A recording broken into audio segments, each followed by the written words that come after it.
Hello, this is Shep here, Sun Valley Auto Club. We got the 1970 Chevelle down off the rack in the showroom, and we're going to do an engine run video. One thing on this engine is you'll note the electric fans there. That actually has a switch, so it's not going to let you get above a certain temperature. I want to say 170. I've got it in my notes, and those things are going to kick on. So once it gets overheated, fans aren't going to cool it down, but you can certainly alleviate that if they kick on beforehand.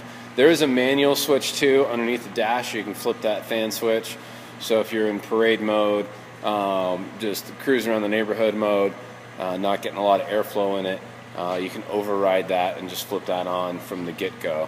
But phenomenal engine, rebuilt. It's not original to the car. It's a LS6 engine, 454. Got all the documentation on this particular engine, but once again, it's not original numbers matching to the car. So we'll go ahead and fire it up, give it a listen.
So big engine, big V8.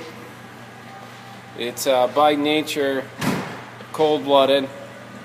I wish the roads weren't snowy right now and we could warm this thing up a little bit better.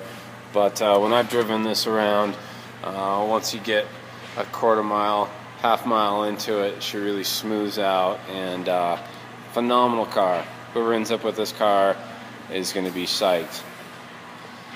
The paint is ultra glossy. It's a complete restoration. Got all the body off pictures, etc. But phenomenal car, no corners cut, especially on this engine. So hopefully that was helpful for you. You can give me a shout here, Shep at the Sun Valley Auto Club, 208-721-1973.